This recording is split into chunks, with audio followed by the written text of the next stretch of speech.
Hello, beautiful soul. So in this video, I want to talk to you about spiritual bath and phlegm. This is a sacred technology that is used in 21 divisions as well as the Amazonian shamanic tribes for power, healing, extraction of dark energies, and so on. So spiritual baths are really not symbolic a symbolic act of just really getting rid of or washing away negativity. It really is an installation technology where this sacred installation technology, spiritual technology, is anchoring protective power, spiritual medicine, and sacred knowledge into your physical and energetic body that will allow you to hold, use, and um, be defended by it. So when we work with spiritual baths for a prolonged time, we are asking the plant beings, the spiritual plant beings, to protect and install knowledge. And eventually that knowledge with discipline and training will become wisdom. So this is a very foundational difference than just looking at a bath to cleanse or attract. Some people do a bath or 2 or 3, they do one bath or 3 days or 5 days, and they're looking for something very specific. Normally, those people are not really doing it for training and development, but because they have an emergency or they want something quickly. This is a different scenario that I'm referring to, where we are looking at the spiritual diets from the African diaspora throughout the Amazon and many indigenous practices throughout the whole planet as a way to train, develop in the spiritual realm, but also to work directly with the plant beings. We all know, even in the African diaspora, that it is very animistic, right? Where we believe these plant, specific plants have different frequencies for specific purposes, and that they are plant beings that govern the frequency where these certain plants operate from, where they hold a vibrational frequency that it is overseen by a specific plant being that can provide knowledge, wisdom, protection, and so on, and healing.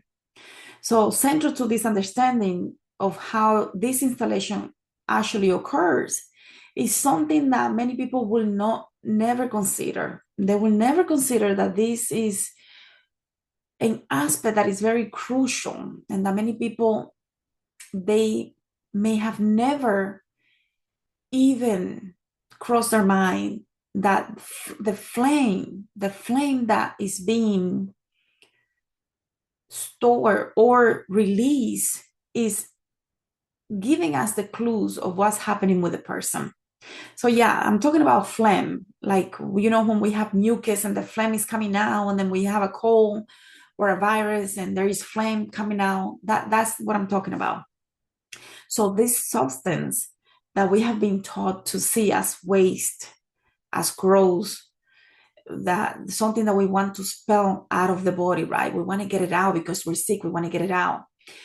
And that is true in some cases, but in our practices and in the Amazonian shamanic traditions, including 21 divisions lineage, I primarily, really, this phlegm is actually considered a living spiritual technology. I primarily work within the 21 divisions framework, and I'm not going to get into the other aspect of this, of the Chipibo trainings, but for the sake of this, I want to focus on the 21 divisions framework as the lens that I want to see the connection between the 21 divisions framework with the Amazonian, specifically the Chipibo tribes. So the spiritual technology that we can consider this flame as a spiritual technology for real. It's a physical spiritual substance. It's physical. We can see the flame when it's coming out of the body. We can touch it. It has been manifested into the physical from the spiritual. And it is where power is installed, stored, and activated in the body of the healer. So in 21 divisions, when we use tobacco and we're spitting or purging or blowing, we are extracting negativity or issues from the person that we're working with, right? So that the person can gain clarity, healing, cleansing, and so on. And that they're obviously that healing happens on many levels, not just the physical body, but also the auric field. So this isn't a metaphor. This is actually a real cosmology that I'm referring to. And understanding it completely is going to help us transform how we approach the spiritual plant bath diets, right? So just a medical disclaimer that please understand that if you have a virus or cold, or if you're experiencing a lot of phlegm, don't just treat it as a spiritual aspect. Make sure that you seek medical help, because I'm not a doctor.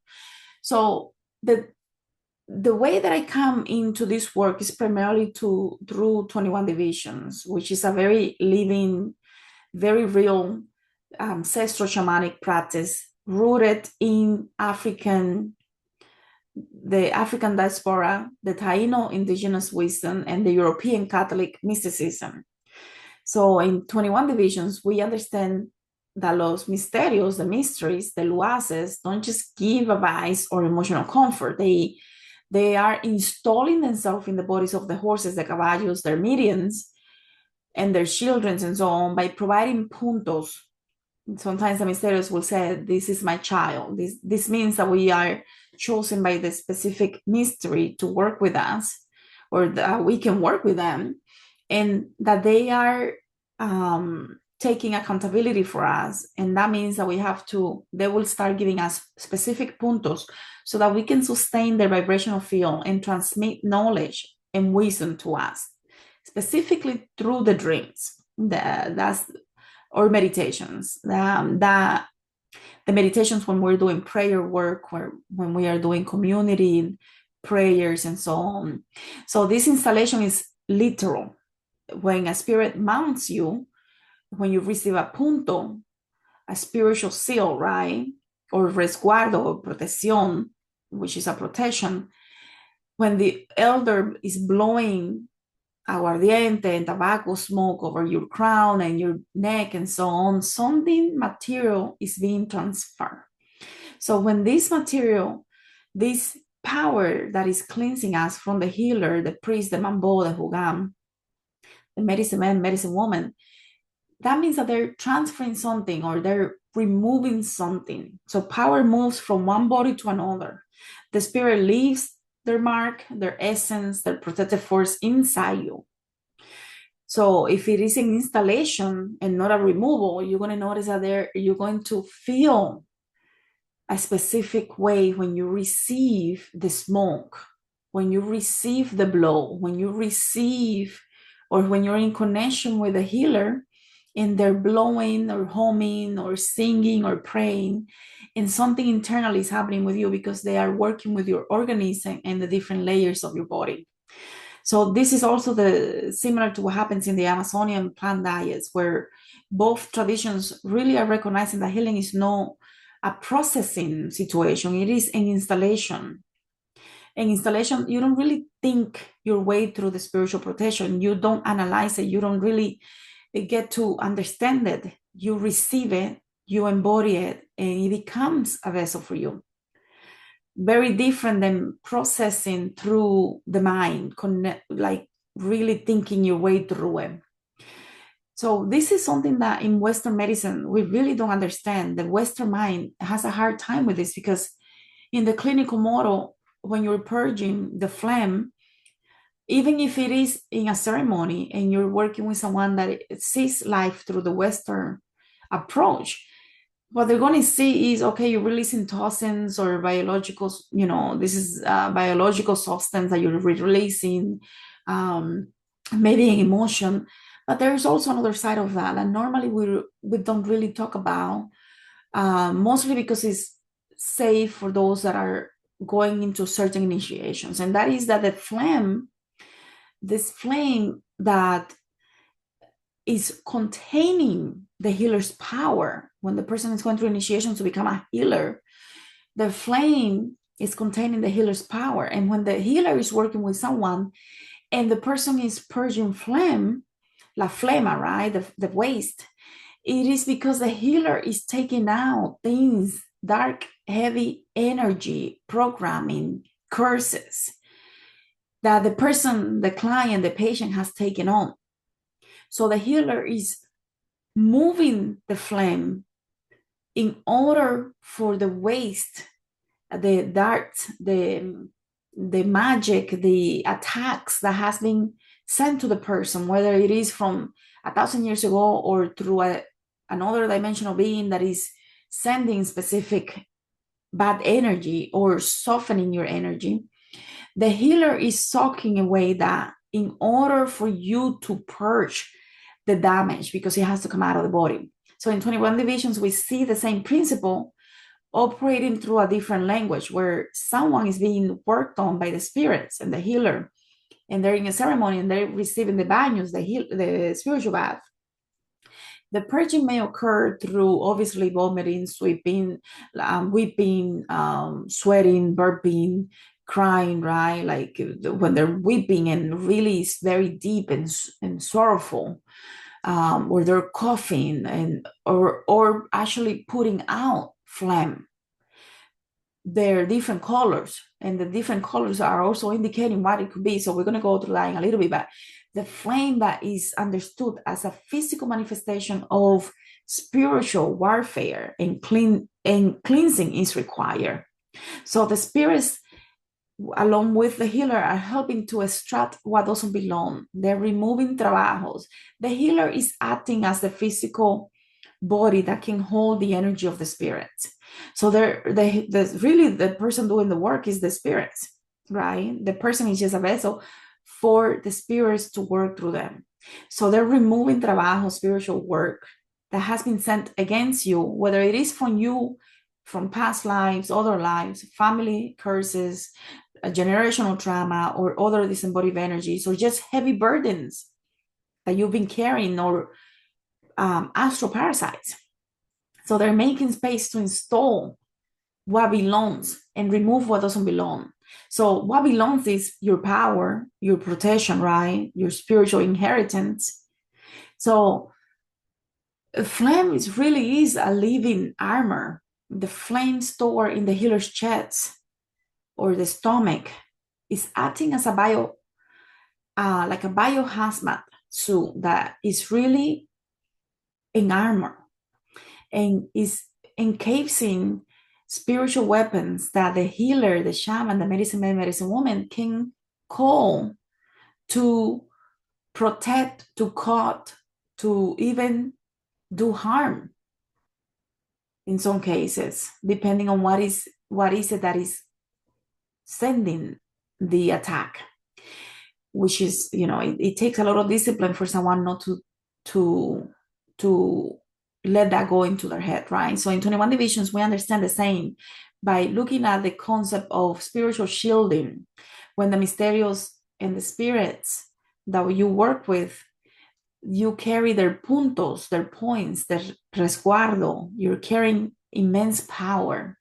And that power needs to be contained and insulated, because otherwise we can get burnt out and we can destabilize because it's a lot of power. And we can become spiritual ego inflated, which is very dangerous. So we can become vulnerable to attacks as well, and envious spirits if we don't know how to hold that power. So some people think, I don't have any enemies. I don't, why will this even apply? We're not talking just about this life. And it doesn't mean people from this life. Sometimes these are the interdimensional or other dimensional beings who are siphoning your energy and that they have direct power or direct access to you for whatever reason. So the flame, whether we recognize it as a physical manifestation of spiritual protection, really is a container. So without the flame to encase the power and the energies that work with the shaman, the healer, the medicine man, the priest, the mambo, the hugan, we really are left without protection. So in 21 divisions, there is a saying the saying is like, sin la protección, el caballo se quema. Without the protection, the horse burns out. So we really have to work and have the discipline to receive this flame, receive the power and encase it properly, whether it is through a power animal, right? That sometimes we don't have because we have lost our power. So we're working to retrieve the power, and then we have to know how to keep it because sometimes it can get lost. So power really is not in abstract, in either cosmology. It's not really in abstract. It really is something that that we can naively give away. It can be stolen. It can be taken by a rival. It can dissipate if we don't know how to properly anchor it. In a moment of weakness, when we're going through major life transitions and we feel like we're going into another spiral, we can be in a position where power can be stolen, or we can naively give it away. So power really requires discipline and training, and a teacher, a shaman that is working with someone under them, a student, an initiate, godchild, is not going to give or transfer power unless the person has already done a lot of work to work with their ego, because this can be really catastrophic where the person is not able to sustain the power and can create a lot of damage. So the flame is sticky, is literally a sticky material substance. It glues the power into the healer's body, creating cohesion and preventing the spirits or energies from escaping. So this flame is fed with tobacco, smoke, plant diets, prayer, meditation, in order to anchor the immaterial beings that will reside in that power that is in the human body of the healer, including your power animal. So we achieve the same anchoring through feeding the spirits, the tobacco, with doing the tobacco, the rum, the perfumes, the specific foods and offerings to strengthen the bond between, for consistent service, ceremonies, and spiritual bath through them, through service, prayer, meditation, ceremonies, and bath, to add protection into the body over time so that we can have more groundedness. We can anchor more and more this power in a grounded way. So before baptism, some hugans and mambos will prescribe spiritual diets for 7, 9, 21 days, or a different combination, depending on what lua the person is going to be baptized with. So this normally requires a level of seriousness. This is not something that we do just because I want to be more grounded, just because. This is really a spiritual initiation into yourself, into specific self-knowledge, and potentially universal knowledge.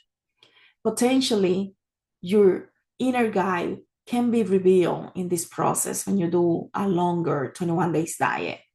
So the flame as a bridge between the sound and matter, where the healer, the priestess sings or hums or do prayers, and they're making sound. They're not making just noise. They're making sounds to vibrate the flame inside of you, to vibrate not only their flame so that it can work, but also your flame, to see what is happening within your energy field, within your organism. So this translation is very acoustic. It's like a code to the soul. And it will reveal things that are there in the physical body, the etheric body, the astral body, the causal body, the spiritual body. So it really is sounds that are speaking to parts of you that you cannot touch with your mind. You cannot make sense of them with your mind.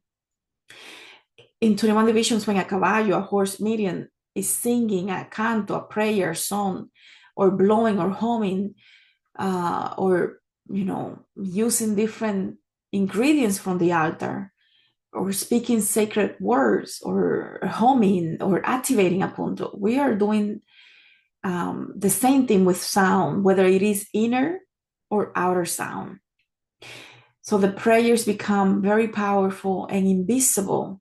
You cannot see them with your mind, but your soul and your organism, your body, your different astral body, etheric body, spiritual body, causal body, they can understand the healer, even though you consciously with your mind cannot. So the spirits work through the different bodies, through the breath, the saliva, the phlegm, the voice, the hands, the movement the healer is making, the things that the healer is saying internally that you cannot hear, but that the soul can hear. So this is obviously why experienced practitioners transmit power through their mouth, through touch, through specific things that they're doing in people shamanism. They might be actually using their mouth to pass on phlegm that has power. In 21 divisions, we smoke, we pray, we spray, we use hands, we activate, we do invocations of the spirit, the luaces, so that they can provide the punto directly. This is an installation. This is not a processing. So there's two different things. One is installation, another one is processing. So this brings me to the heart of what I really want to focus on today. The major difference between the Western approach to healing, where the clinical model is really focused on an epistemology of processing. Healing, they are really looking at the framework through trying to understand psychologically what happens, which is not possible. You cannot work through the trauma simply by analyzing, right? And talking about it. You have to do other stuff. And shamanism is beyond the psychological, it's beyond the psyche. So, completely different. The epistemology of installation this framework is really healing, understanding that healing happens through a literal installation of protective spiritual substance. Whether you are acquiring power by ingesting it, having it blown into you, bathing in it, receiving it directly from the plant spirits or mysterios. So the goal is to embody the defense. It's an energetic shield. You cannot make sense out of it with your mind. So safety comes from having proper installation of the resguardo, the puntos, to contain the power there and to defend one from dangerous spiritual forces. You cannot process this flame. You cannot try to make sense with it with your mind, because it will not make sense. You can only install it, which is very different than trying to process it consciously with your mind. You cannot talk about it and think you're doing something. You actually have to embody this, and this only happens when the person is going through a specific spiritual diet, a spiritual bath diet that is held by someone that has already been initiated in that process.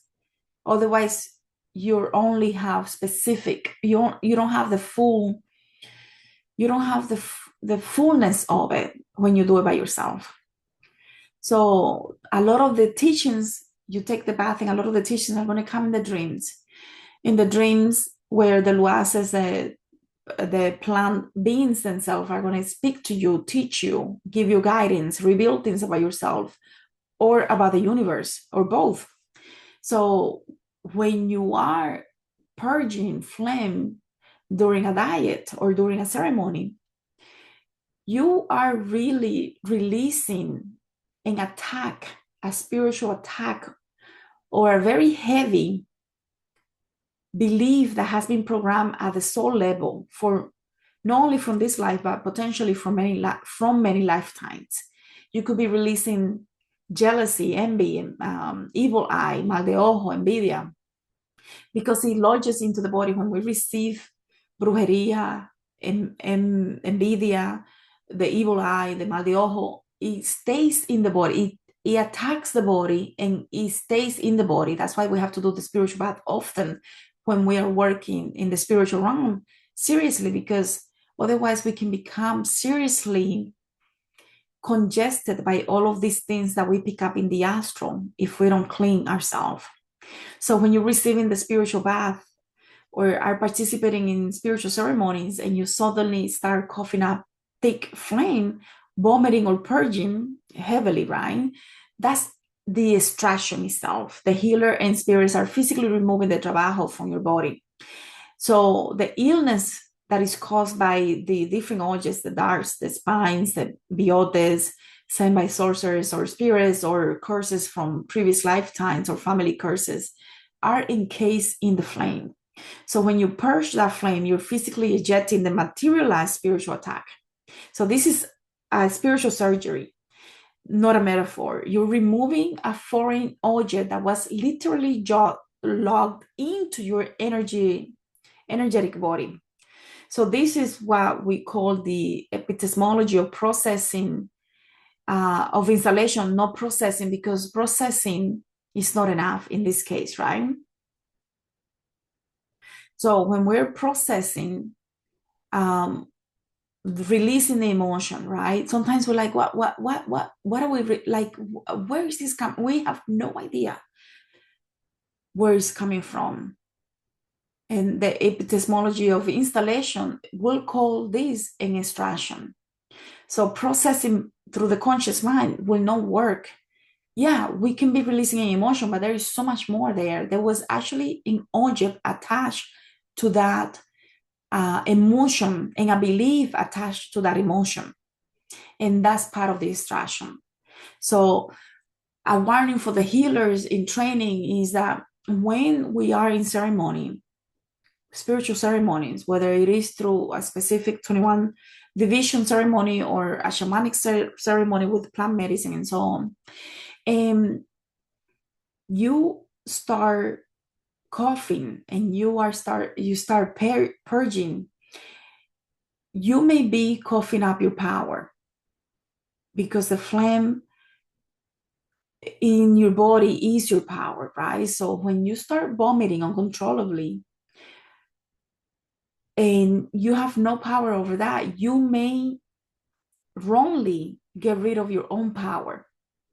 So a healer in training has to learn to have control over their purges, to have control over what they purge, because if they purge inappropriately, they can get rid of something that was already being installed within them. And I see this mistake made with some people. So we are really, it's almost like if you're in a ceremony and the spirits are mounting you and you're not properly prepared, or you break your spiritual diet, you can lose your puntos, your resguardo, your protección. And then you're going to feel weak. You can even get sick from this. So master practitioners, they really have to learn to control the purge. They spell what they need to, the sickness, the attack, the foreign instructions, while also retaining their own power substance. This is very sophisticated energetic skill that requires discipline and training. So just a warning for some of you, if you are purging flame for an extended period, especially if it is green or brown, usually means you're undergoing a deep clearing of accumulated spiritual and emotional congestion.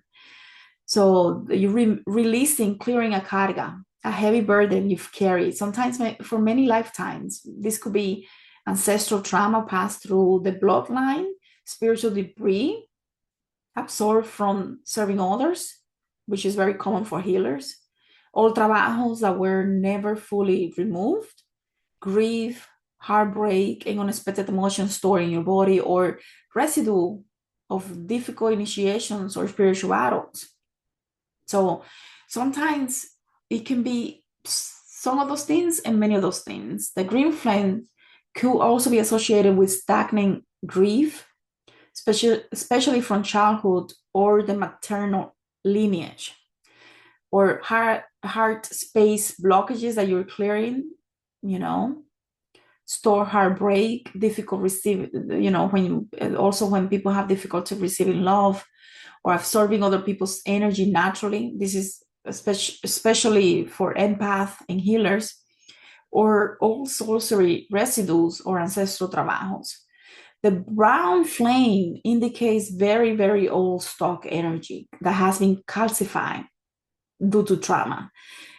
It can also be ancestral or past life residue, deep emotional repression that has been turned into spiritual mold, and the deepest layers of the swamp being drained, your emotional swamp.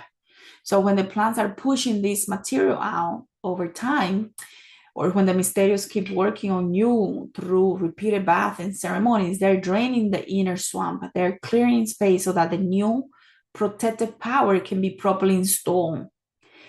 This is a major initiation process. This is why I'm calling this an initiation process for some of us when we go through this, because when all of that yuckiness is coming out, the flame, the old flame, is making space for a new one if you're doing this in the right way. If it's just random and it's just a flu, that's a different story. So I'm going to leave that for now. And I hope that you got some benefit out of this. And I'll see you all on the next one. Thank you.